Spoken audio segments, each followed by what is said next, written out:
بسم الله الرحمن الرحيم نحمده ونصلي ونسلم على رسوله الكريم أما بعد وحد الحرف كلمة لا تدل على معنى في نفسها بل تدل على معنى في غيرها نحو من. اب یہاں سے حرف کا بیان شروع کر رہے ہیں. حرف کی تعریف کرتے ہوئے فرماتے ہیں وحد الحرف کلمۃ لا تدل علی معنی فی نفسها. اور حرف کی تعریف یہ ہے کہ وہ ایسا کلمہ ہے جو معنی مستقل پر دلالت نہ کرے بل تدل علی معنی فی غیرها، بلکہ وہ معنی غیر مستقل پر دلالت کرے. اس سے پہلے وضاحت ہو چکی ہے کہ جو معنی لفظ سے ہی سمجھ میں آ جائے، کوئی اور لفظ اس کے ساتھ ملانے کی ضرورت نہ ہو، اسے معنی مستقل کہتے ہیں. اور جو معنی خود کلمہ سے سمجھ میں نہ آئے جب تک کہ اس کے ساتھ کوئی دوسرا لفظ نہ ملایا جائے، اسے معنی غیر مستقل کہتے ہیں. تو حرف کے اندر جو معنی پایا جاتا ہے وہ معنی غیر مستقل ہوتا ہے.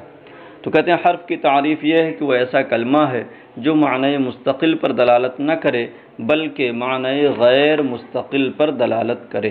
نحو من، جیسے من. تو من جو حروف جارہ میں سے ہے اور یہ ابتدا کے لیے آتا ہے، اس کا معنی ابتدا ہے. فإن معناها الابتداء، اس لیے کہ اس کا معنی ابتدا ہے. تو اب یہ من کیسے معنی غیر مستقل پر دلالت کرتا ہے، معنی مستقل پر دلالت نہیں کرتا، وہ اسی کا بیان چل رہا ہے. فإن معناها الابتداء، تو اس کا معنی ابتدا ہے.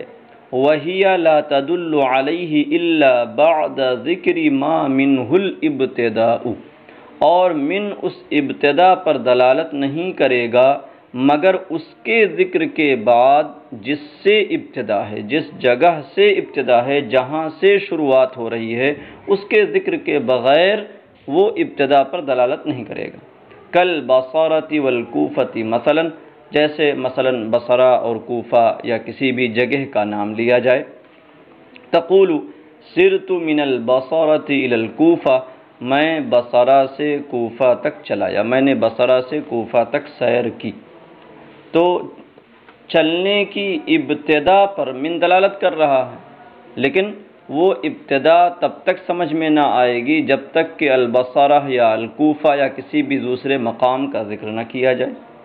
لہذا من کا معنی جو ہوا یہ غیر مستقل ہوا. ایسے جتنے بھی حروف ہیں سب کا معنی غیر مستقل ہوتا ہے.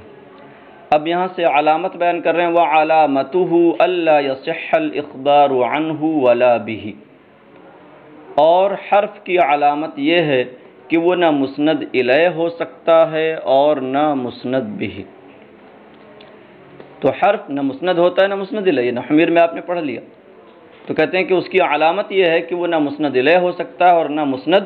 وَأَلَّا يَقْبَلَ عَلَامَاتِ الْأَسْمَاءِ وَلَا عَلَامَاتِ الْأَفْعَالِ.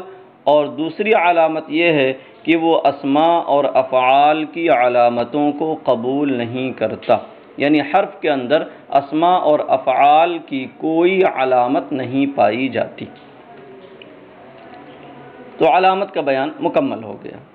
اب یہاں علامت کے ضمن میں کہا گیا کہ حرف نہ مسند الیہ ہو سکتا ہے اور نہ مسند ہو سکتا ہے. اور ہم جانتے ہیں کہ کلام میں یہی دو اہم جز ہوتے ہیں، ایک مسند الیہ اور دوسرا مسند. تو جب حرف نہ مسند الیہ ہو سکتا ہے نہ مسند ہو سکتا ہے تب تو یہ بے فائدہ ہوا.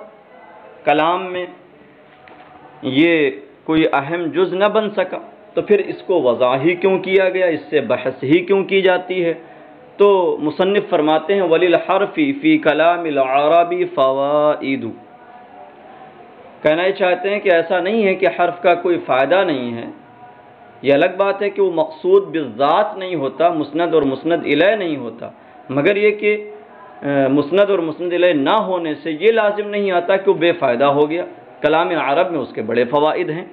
اور حرف کے کلام عرب میں بہت سے فائدے ہیں۔ مثال کے طور پر ایک بات سمجھا رہے ہیں، کالربط بین الاسمین، جیسے کہ ایک فائدہ ہے دو اسموں کے درمیان ربط پیدا کرنا، تعلق پیدا کرنا۔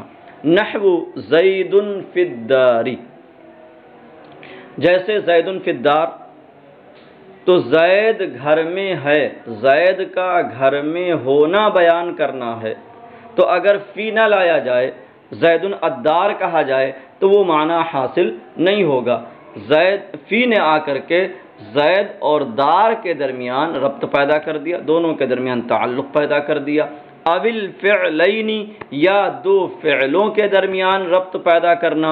نحو ارید ان تضرب، جیسے ارید ان تضرب، میں چاہتا ہوں کہ تو مارے، تو ایک فعل اریدو ہے اور دوسرا فعل تضرب ہے، ان دونوں کے درمیان اگر ان نہ لایا جائے تو دونوں ایک دوسرے سے مربوط نہ ہوں گے، دونوں الگ الگ رہ جائیں گے۔ ان نے آ کر کے دونوں کو جوڑ دیا، ارید ان تضرب، میں چاہتا ہوں کہ تو مارے، میں تجھے مارنا چاہتا ہوں۔ او اسم و فعل، یا ایک اسم اور ایک فعل کے درمیان ربط پیدا کرنا، کا ضربت بالخشبۃ، جیسے ضربت بالخشبہ، کتبت بالقلم، تو ضربت بالخشبہ میں با کی وجہ سے الخشبہ اسم ضربتو سے مربوط ہو گیا، دونوں کے درمیان ربط پیدا ہو گیا۔ کتبت بالقلم میں با کی وجہ سے القلم جو ہے وہ کتبتو سے مربوط ہو گیا۔ اوِل جملتین، یا دو جملوں کے درمیان، تو کر ربط بین الاسمین، پہلے آیا تھا، اسی الاسمین پر عطف ہوا، اوِل فعلین کا، پھر اسی پر عطف ہوا او اسم و فعل کا، اور اسی پر عطف ہوا اوِل جملتین کا، یہ سب معطوف معطوف علیہ ہو کر کے بین کا مضاف الیہ بن جائیں گے۔ تو جیسے اوِل جملتین، یا دو جملوں کے درمیان ربط پیدا کرنا۔ نحو ان جاءنی زید اکرمتہ، اگر زید میرے پاس آئے گا تو میں اس کا اکرام کروں گا۔ تو دھیان دیں یہاں پر جاءنی زید اور اکرمتہ، یہ دو جملے ہیں، الگ الگ مستقل جملے ہیں، پورا معنی رکھتے ہیں۔ اگر یہاں پر ان حرف شرط نہ لایا جائے تو دونوں ایک دوسرے سے مربوط نہ ہو سکیں گے۔ ان نے آ کر کے دونوں کو ایک دوسرے سے جوڑ دیا، ایک دوسرے سے مربوط کر دیا کہ ان کی وجہ سے جاءنی زید شرط ہو گیا اور اکرمتہ اسی کی جزا ہو گئی، اور اس طریقے سے دونوں کے درمیان ربط پیدا ہو گیا۔ وغیر ذلك من الفوائد التي تعرفها في القسم الثالث، اور اس کے علاوہ دیگر فوائد ہیں جنہیں تم انشاءاللہ القسم الثالث میں جانو گے، پڑھو گے۔ بات مکمل ہو گئی کہ یہ بتا دیا کہ اگرچہ یہ مسند اور مسند الیہ نہیں ہوتا مگر کلام عرب میں اس کے بڑے فائدے پائے جاتے ہیں۔ اب یہاں وجہ تسمیہ بیان کریں، وَيُسَمَّى حَرْفًا، دیکھیے حرف کا لغوی معنی کنارہ ہوتا ہے۔ عرب کہتے ہیں جلست حرف الوادی اے طرف الوادی، میں وادی کے کنارے بیٹھا۔ قرآن مجید میں آیا وَمِنَ النَّاسِ مَن يَعْبُدُ اللَّهَ عَلَى حَرْفٍ، اور کچھ لوگ وہ ہیں جو کنارے پر رہ کر اللہ کی عبادت کرتے ہیں۔ فَإِنْ أَصَابَهُ خَيْرٌ اطْمَأَنَّ بِهِ، پس اگر اسے بھلائی پہنچے تو وہ اس پر مطمئن ہو جاتا ہے۔ وَإِنْ أَصَابَتْهُ فِتْنَةٌ انقلب عَلَى وَجْهِهِ، اور اگر اسے آزمائش پہنچے تو وہ منہ کے بل پلٹ جاتا ہے۔ تو کچھ ایسے بھی ہوتے ہیں کہ فائدے کے تحت عبادت کرتے ہیں، فائدہ ملا تو عبادت میں لگے ہیں ورنہ کنارے ہو گئے۔ تو حرف بمانا کنارے۔ تو کلام عرب میں جو یہ حرف اصطلاحی ہے اس کو حرف کیوں کہتے ہیں؟ کہتے ہیں وَيُسَمَّى حَرْفًا لِوُقُوعِهِ فِي الْكَلَامِ حَرْفًا أَيْ طَرْفًا، اور اس کا نام حرف رکھا جاتا ہے کلام اور جملہ میں کنارے واقع ہونے کی وجہ سے۔ کنارے کا مطلب یہ نہ سمجھیں آپ کہ چند اجزاء ہیں ان میں سب سے کنارے یہ واقع ہوتا ہے، یہاں کنارے ہونے کا مطلب یہ ہے کہ یہ مقصود بالذات نہیں ہوتا۔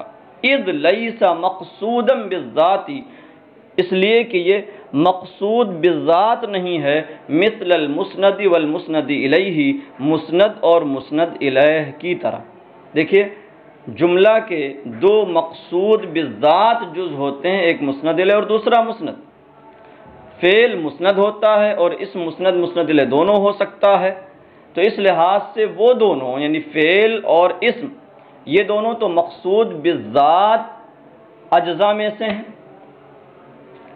لیکن حرف تو نہ مسند الیہ بنتا ہے نہ مسند بنتا ہے، تو جب یہ جو اصل ہے وہ نہیں بنتا تو اس کا مطلب کنارے ہو گیا، تو اس وجہ سے اس کو یہ کہا کہ یہ کلام میں اور جملہ میں کنارے واقع ہوتا ہے۔ حرفن کے بعد اے طرفن لکھنا یہ اس کے معنی کا بیان ہے کہ حرف کا معنی کیا ہے؟ طرف، کنارہ، تو کہتے ہیں اس کا نام حرف رکھا جاتا ہے اس کے کلام اور جملہ میں کنارے واقع ہونے کی وجہ سے، اذ لیسا مقصودا بالذات مثل المسند والمسند الیہ، اس لیے کہ وہ مسند اور مسند الیہ کی طرح مقصود بالذات نہیں۔